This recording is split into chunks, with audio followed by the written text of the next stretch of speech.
Hey guys, I'm here. Welcome back for episode 5 of season 3 of Heartstopper. In the last episode, we kind of got to see a little bit of a glimpse into the steps that Charlie has taken to try to better himself, to try to figure out what's wrong and how to work through it in a healthy way. And it resulted in him being institutionalized for a little while, but the place he went to seemed pretty nice. They were to help him, give him tools to kind of work through all of his issues that are going through. He's not magically better by any means, but it seems like we got a great step forward in conquering this, or at least maybe not conquering it, but at least learning to live with it, managing it a little bit better. On the flip side of that, we got to see, like, while he was away doing that, how this was affecting Nick, and then how all of these storylines eventually came back together in the end. In the last episode, we really got to see like a journey that took like what, a couple of months that we saw spanned in the last episode from where it started to where it ended, which was kind of fascinating to see. And also just seeing like how Charlie's group kind of rallied around his situation and trying to be there for him, and the video that they made. It was just a really, really beautiful episode. With that all said, let's get ready to hop in. If you want to see the full length reaction, as always, you can check it out over on Patreon. It is a watch along format, so you will need your own footage to sync up the time codes for actually the entire episode. Over there, you get the same thing for all the other shows and movies we cover on the channel. You also get to suggest and vote what movies to react to each month. Also, we got a poll up right now for what show is going to be taking the place of this once we reach the end, so go check that out and cast your vote as well. It's just a great way to support the channel, helps do the things we do over here. But at the end of the day, I really appreciate it. Enjoy this reaction. To at least leave a like, drop a comment, subscribe if you're not already, because it really helps these videos out. With that all said and out of the way, let's go ahead and hop into episode 5, Winter. Here we go.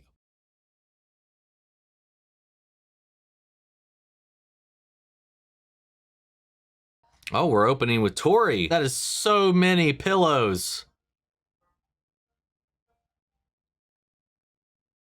She's sneaking into Charlie's room. Time is it? 7. I only slept for like 2 hours. Relatable. I hope I get a soul. I hope I get good mental health. I hope I get a mum who can regulate her emotions. I hope I get grandparents who don't come on my way. I hope Dad remembers to properly season the turkey.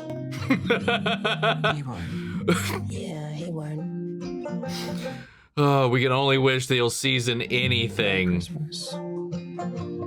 Merry Christmas. No, I love them so much. I'm so close. Always do.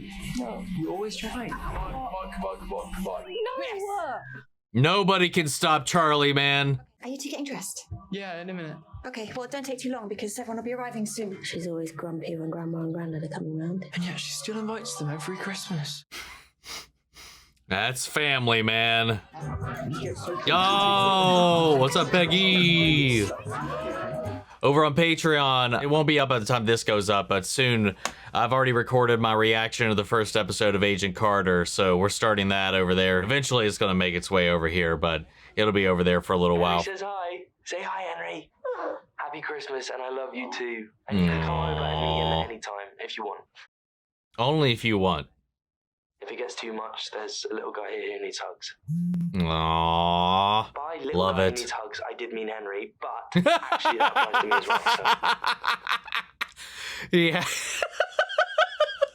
The fact that he felt the need to specify right out of the gate. They didn't hesitate. They just came in a-blasting. We can always try the breathing exercises that he suggested. Everything okay? Yeah, everything's fine. Okay, good. Come sit down. Yeah. I love how supportive they all are.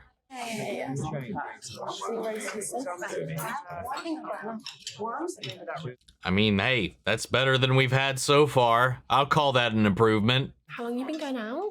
8 months. Oh, wow. What about you, Tori? Any lovely men in your life? No. Well, you're not missing out on much. Straight boys are the absolute worst. Let's hope this one turns out better. They might not end up being straight. You're so right. Charlie, when did you realise you were gay? What an interesting dinner conversation. Or are they purposefully getting irritating? You know Dad's not coming. Maybe he will, maybe he won't. He won't. That's kind of sad, I man. mean, I get it. He wants attention. He stops eating. You have to be the hero who saves the day. Can you just shut the fuck up? Yeah. What the hell, dude? This piece of shit. And he's just sitting here waiting for his piece of shit dad to maybe show up because it's, oh God. Sorry. I shouldn't be so frustrated over it, I guess. But Jesus, he makes it very hard. Just because he's his own level of fucked up doesn't mean he needs to be raining on everybody else's parade and dragging everybody else into the muck. Now come and use those big, strong muscles to help me move the table. Get to work. School prefect, Oxford. You're gonna do wonderful things and make us all so proud. Special Agent Fox Mulder went to Oxford.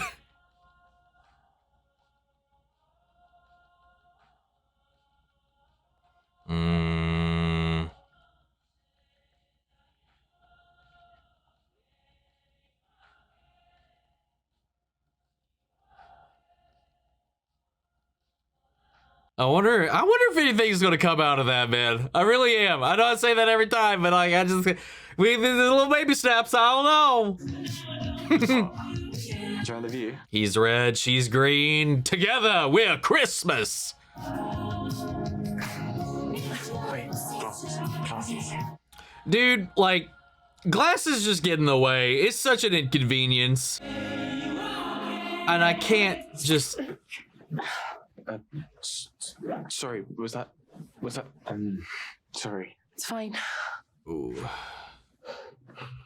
It's a relief you could come back for Christmas, isn't it? Can't imagine what Christmas would be like in a place like that. They decorated it for Christmas. It's really helpful. You just hear horror stories, don't you? White walls, straight jackets, all that. Was nothing like that. We're just happy that Charlie's back to normal and back with us. I'm gonna get a drink. Well, he seems great. As if nothing ever happened. Really? Try to ignore. Not everybody understands what you've been dealing with. So I just have to put up with ignorant comments from my own family. We just need to get through the day. How about a snack? Yeah? Is there a snack on your meal plan for Can you today? stop pestering about food right now? I'm just aware that today's been a very difficult day for you, Charlie. You only managed half your dinner, and the dietitian And that's said still that's better not than helping. before.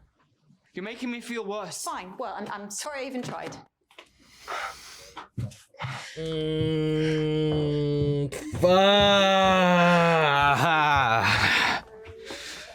I'm going to Nick's. Please don't. I just No. can't deal with all of that. Can't you at least spend Christmas with me?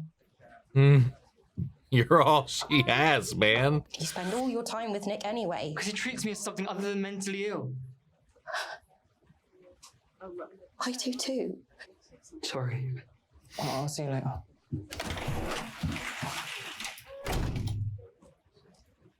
God, he's her anchor here too, and I don't know if he realizes just how much he matters in her life. Otherwise, she's just kind of adrift. She doesn't really have anybody else to go to.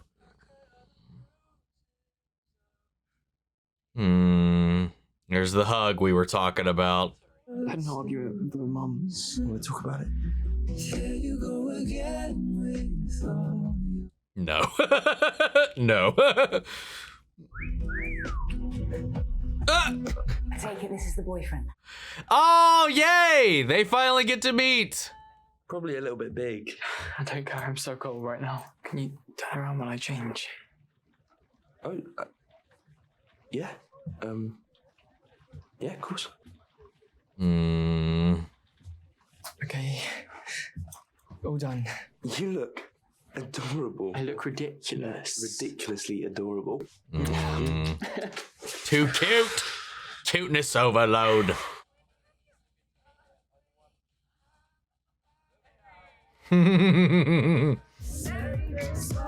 Aw, look at him. He's all smiles over here. As long as Dickhead stays away. You should probably go back down now. Yeah. I love how they laughed at that statement.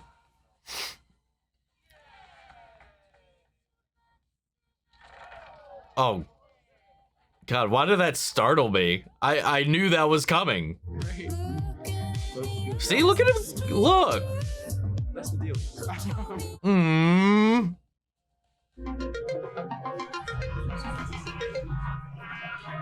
We're watching Doctor Who! I knew this second I saw those creepy Santa fuckers. Oh, Donna! Did he text you? No. You know you got a real family who actually want to hang out with you. Your dad is family. I think family are the people who actually give a shit. Aw.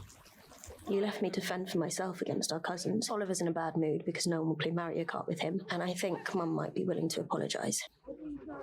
As wild as that sounds. I worry about you all the time. Did you know that? I get that you're scared of being a burden. We just want to be there for you. You have to let us. And not just say that you're fine when you're not. Just wish we could rewind and start today all over again. Well, it's always New Year's Eve. Hey, I'm sorry about earlier. I don't want to do anything unless you also want to do things. I mean, I think about it, like, all the time. Not all the time. A respectful amount of time that one thinks about one's girlfriend in that way. I'm just going to Tao, I also want to do things. It's just more complicated for me. Yeah. I don't really think about you being trans, if that makes it easier. Doesn't mean she can't think about it, you know? I never imagined finding a boyfriend and feeling so safe with him that I'd even think about taking my clothes off in front of him. When you put your hand there, all my dysphoria just hit me. Made me feel like my body wasn't my body. Like I wasn't there at all. I'm sorry. Hey, don't be sorry. There's no pressure. I'm sorry I made you feel like that. It's okay. I know we haven't really talked about this before. I love you. I love everything about you. Yeah, you do. I still want to be with you. Come here.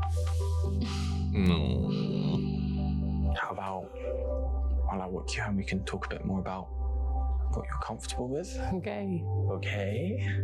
Okay. Okay. Okay. Okay. Aww.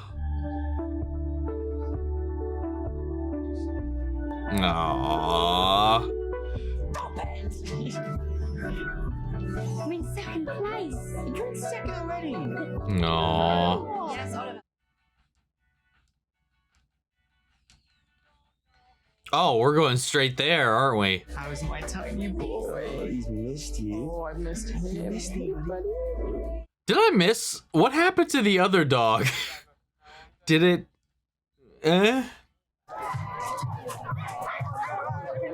Oh God, what do we have going on over here? Oh no. Is Imogen gonna be here? Is Sarah? Sorry.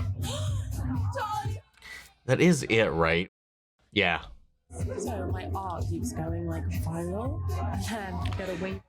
Follow me on Instagram. Come on, people. Get over there on all the things. I'm getting outpaced over here. Enjoy all my fun convention photos and cat photos and stuff. Oh, hey Tara, you're a prefect, aren't you? Can you talk to the screen when I'm Sorry, I've just got to go. I'm sorry. Everything okay?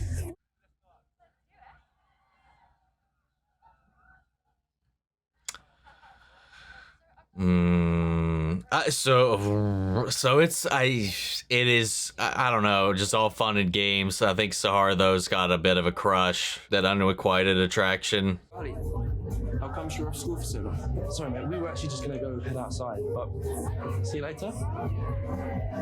I'm gonna zip away from that conversation real quick. Hello. Stop observing and get in and experience it. Tao's dances are the... And then his signature. I don't even know what I was going to say there, man.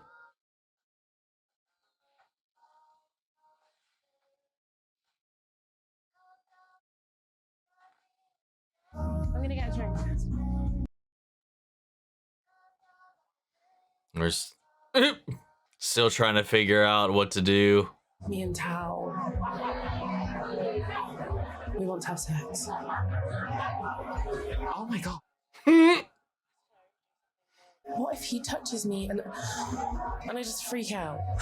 If you're not ready, babe, then you don't have to do anything. I want to. I'm scared. I mean, I hate that this is stopping me from being with him in that way. You trust him, and he loves you. Anything goes wrong, I'll be here for you. I was gonna say, I'll kill him. No, he will. Aww. I love how everybody has such a great support system. Even if some people don't always utilize it. Love you, Charlie. Look at them right under the archway there. How's your night? Better than Christmas. That's a pretty low bar. Yeah. Yeah. Still, managed a whole night out without a breakdown, so therapy must be doing something, right? Maybe it is. Praise be to Jeff. To Jeff. How are your friends? Off being fun. One day you're going to make friends with someone you actually enjoy being around. The only person I care about is you. It won't be true forever. We'll see. Almost midnight. Make sure you got someone to kiss. Hey! Fireworks? Fireworks. Oh God, here we There are. we go. We haven't spoken properly since Halloween, and now you're here to kiss me at midnight. I wanted to apologise for Halloween. I was being so toxic. I wasn't doing it for attention or anything. I didn't really know what I was doing. Look, I don't want to be just an experiment to you, especially when you know you're the reason I realised I was bi in the first place. Oh, oh wow, what?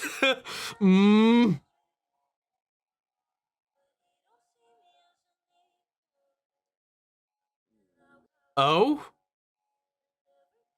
Oh! No, no! Don't fight the snow! Ah, damn. There you are. Where'd you go? Just needed to get away from everything.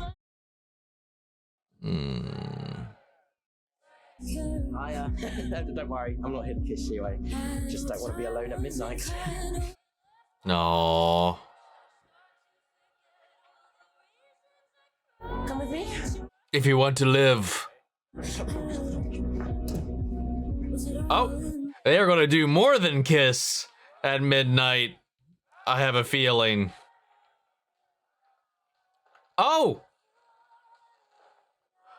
Well, there you go! Oh.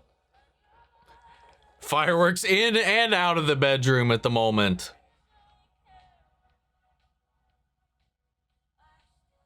Aww.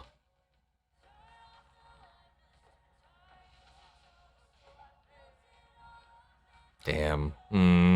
What a beautiful, I mean, I don't know why. I just feel compelled to always say, what a beautiful episode. Cause like everyone fucking is. It's not new information. Good God. But yeah, I mean, all things considered, things have been a massive improvement from where we were pre-therapy. Like even at the dinner, before Charlie had the desire to get the hell out of there, when it started to get a little too much, even by then, he was already eaten. Like, and according to his mother, he actually took out half the plate. Almost a 200% improvement from where we were before. And just, again, understanding the situation, it goes back to what I was talking about before.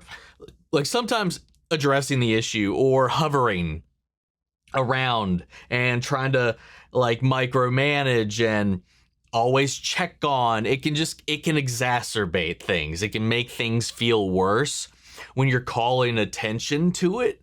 And because of that, because they care so much, quite obviously, you know, his mother seems very neurotic, as we've seen, and you know, so she checks in a little too much, and it just kind of makes what was already a little more comfortable than usual, just a little uncomfortable again, just because she's highlighting it. Obviously, the grandparents and everybody else is already kind of doing that as well, but she's like doing it from a place of goodwill. But then obviously, because she's like, I'm trying to help, Charlie steps back, and then she's like, okay, well, fuck, well, I'm trying.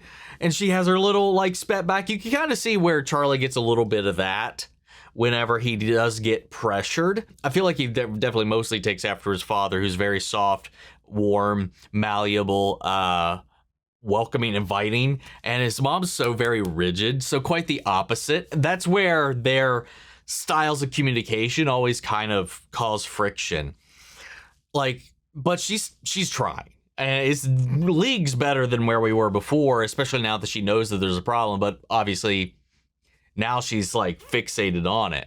You know, that's like, she strikes me as the type of person who makes a list and is like, this is what I have to do to mark off all these things. This is what I got to do. Blah, blah, blah, blah, blah. Efficiency, do the things, get the things done, manage it. She sees this as like this thing that she needs to check on, manage, whatever. And it just makes it a little harder to navigate, especially as him, the subject. So I don't know. And then it was really interesting to see just the rest of the family. And then like the two girls that were there, the cousins, like were they just unintentionally like poking the bear a little bit? I was having a little trouble getting the read on that little vibe between those two and a couple of glimpses that we saw of them. Because like talking about Tori and like if she's seeing anybody right now, asking about him and when did he find out he's gay? Is it like there were some times where I didn't know if it was genuinely, you know, they were genuinely curious and trying to relate it to their experiences, or if they were just kind of being snide about it all. I'm not sure. You know, Charlie obviously has this desire to run away and go be with Nick and his family, where it's a little more warm for him of a situation, especially where the only person who is kind of at all contentious is David. But that's one person out of a multitude of people that are just welcoming and aren't going to poke and prod or whatever, you know, and he felt safer there, or at least more at ease there. But to leave Tori behind to all of that too, it just highlights the fact that she's so dependent on him. Like she said in her journal, like she said many times, he's the only connection she really has. He's the only person she cares about. That's why she cares so much about what's going on, because she just, that's like, he's her emotional anchor, you know. Without him, she's just kind of adrift. And like then she's like spending a lot of this episode too kind of third wheeling all the same, like following him around like a puppy. If anything, I feel like as well as everything was going on, Tori just kind of felt like almost kind of like Isaac was before, but in this way where she needed to be included. It's just really interesting how we're highlighting that as well. And then the possibility of her needing to find her own group, to find a world outside of Charlie. Because I do think at a point it is unhealthy for the two of them in that way. You know, he can't always have her along, and what's going to happen when he moves out of the house for her, you know, it's just what happens in life and everything of the sort. And how would she be able to navigate things? And even like the friends she supposedly was here with, she wasn't even with them. It's just like, it's almost like if that's an obligation, an expectation is to have friends, to have a friend group, but she doesn't even really like them or to hang out with them, so she's here with Charlie and his boyfriend. Speaking of siblings and whatever, and you know, unhealthy, you know, family dynamics, you have David here obviously taking out his frustrations on their father not showing up, because he's got this fixation, this need to be acknowledged, to be connected to his father, and his father just couldn't care less about them, man. Like he hasn't texted them on any of these holidays. He didn't show up at all. And David is just like, he's so adrift here and he can't feel connected here because of that piece that's off in the distance. And I can feel a little bit of sympathy to that because of how I've had my own relationship with my father and stuff like that. Very, very similar Though I very quickly kind of got around that. And as much as it stung, it took me a lot longer to get to where Nick is about it all. But for the longest time, there was this desire. I was like, well, why aren't you reaching out? Why aren't you connecting? Why do you not care or anything of the sort? And it's like David's coming to that realization a little bit late. And he's ignoring, like Nick said, everything that's going on here. He was like, there's people that actually want to hang out with you, want to spend time with you, that are here, and he just can't. I don't know. And I think that's probably because of the fixation of the separation of the family, especially being the oldest. He probably was the one that remembers the most of them being together. And, that disconnect is what makes him long for it even more, because now he had that acknowledgement when he grew up, that connection, that closeness, and then he leaves, and it just shows how brittle that connection was the whole time, and makes that illusion of what he thought his life had been up to at this point had been kind of a little bit of a lie almost, and he just doesn't want to admit that aspect of it. The fact that even when he thought they were bonding the last time we saw them, when the father was here, that I didn't even know where he actually was going to school. Had no idea where he was. It's just a really interesting way we showcase all these different types of relationships and dynamics, both inside of the friend group and inside of the families themselves in that way. As they're also navigating all this, and obviously, like you said, Charlie's doing so much better now. And even at Nick's house, he was snacking away, having fun, and just smiling the entire time. And Tori showed up, is like, hey, obviously, your mom got a little heated, got a little in over her head at times, and she snapped. She's willing to apologize. You left me there. Come back. We need you. We love you. We'll get through this. Cousin Oliver, play Mario Kart. Let's go. And, talking about how, they're here for Charlie and they want to help him and get through all of this. And, they can only help him when they know. So when he's just saying he's fine when he's clearly not, doesn't help anybody. It's so easy to tell when you're lying. Don't bullshit us. Let us help you. It's just kind of like that. A little less abrasive in the way that I said it or put it that way. But obviously they just want to be able to be there for him because they care. They want to help. That way we don't have to keep pestering or asking, trying to get you to admit the truth. And then that in itself, that cycle also just creates more contention. Then in this, obviously, we have the escalation of Tao and Elle's relationship as they are finally starting to want to go more physical with each other, starting to get those thoughts, those feelings, those desires, and feel like they're finally in a place where they can move. And because of Tao and, his hand placement and stuff like that, he triggered Elle's dysmorphia. The way she described it, I thought was really, really beautiful. I think it's a really nice way to kind of highlight what it's like to be in that position when you've got this disconnect from your inner and your outer self. And then when he kind of goes in there and, they start to progress, and then there's the fear response, because there's also just like, well, how's he going to react? How am I going to react once we kind of really start to get into this? And I like the way they navigated that, and the way that Tao especially navigated that as he started to piece together what actually set this whole thing off. And he's like, hey, I love you for you. We'll do what you are comfortable with. We won't do what you're uncomfortable with. We just got to figure that out. Let me know what works, what I can do, what you want, and all this kind of things, and we'll figure this out. I didn't mean to make that awkward. I didn't mean to trigger you in that way. And I love that they just had this dialogue, and then as they kind of worked up to it on their walk home, they talked about boundaries and what is and is not okay out of all of this. And then we get to the party, and again, it's New Year's. Things are getting heated. You got at midnight, get the kiss and everything. And the way that Elle again has a little bit of like a recoil when they're dancing. She goes off to talk to her friend, who reassures her if anything goes sour, she's got a support system here that is more than happy to help her through all of this. I love that for all the kids here, man. The fact that they have these friends on so many different aspects and avenues that are just so willing to hear them out and be there for them despite the situation. And then by the end of this, obviously, they ended up working through that all. I assume they proceeded on into the night as the fireworks went off, because we we panned away on top of other revelations and avenues and exploration and understandings of the individual journey some of our characters have been on. We learned that Sahara only knows that she is bi because of Imogen, because since they started hanging out, since they started interacting, she's just been crushing on her, and that's how she knew. Which is funny when she was like, I'm not straight, whatever, that one time, it was like, I'm bi.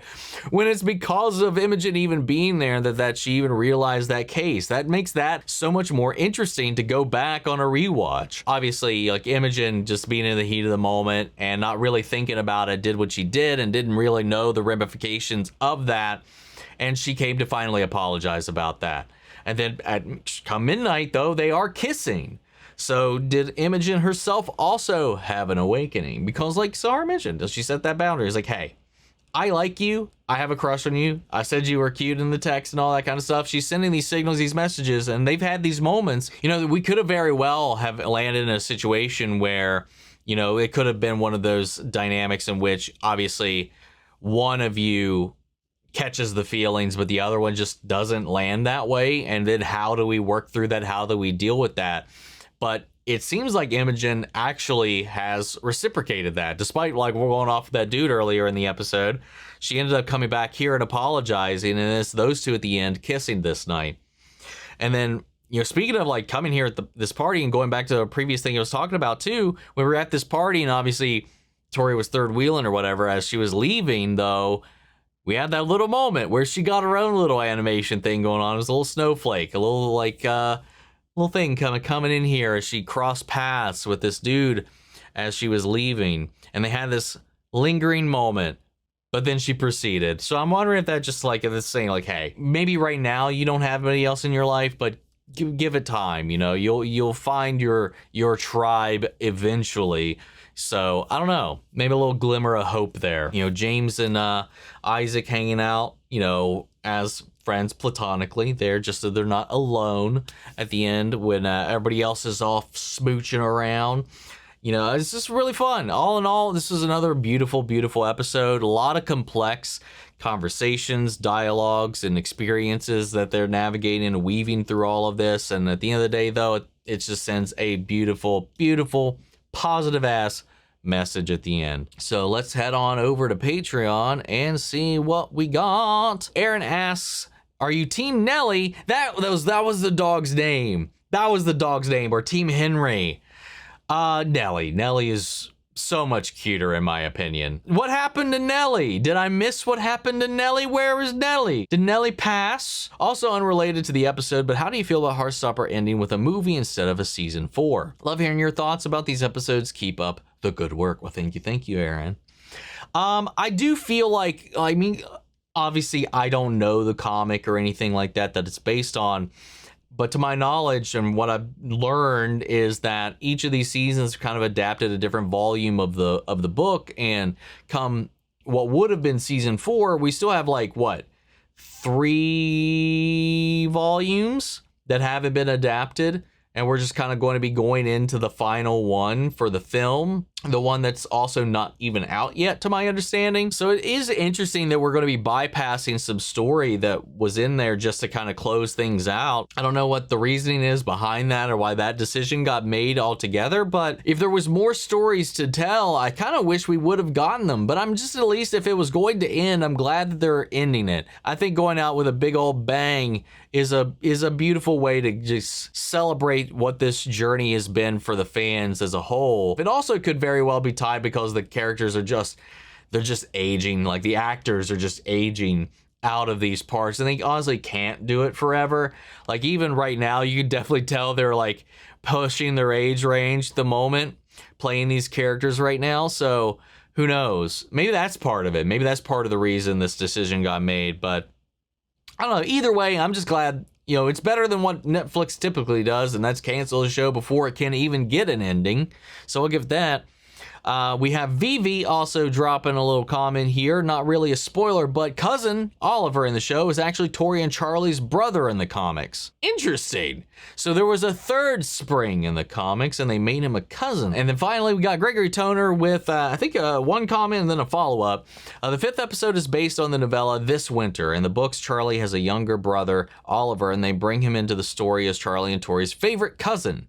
Oliver is an awesome character, but too bad they couldn't work him into the script, but it is understandable. I'm also enjoying your reactions to the series. May I suggest you react to the Warfare Kit's new movie? Oh, Warfare Kit's new movie. It's really amazing. I've heard really good things about Warfare. Maybe when I have some time, because it's going to be really frantic these next couple of weeks. They're also 10 days into filming the Heartstopper movie. Hope you react to it when it comes out. I definitely will. Also, in episode 5, we see not yet meet Michael. You're going to love him.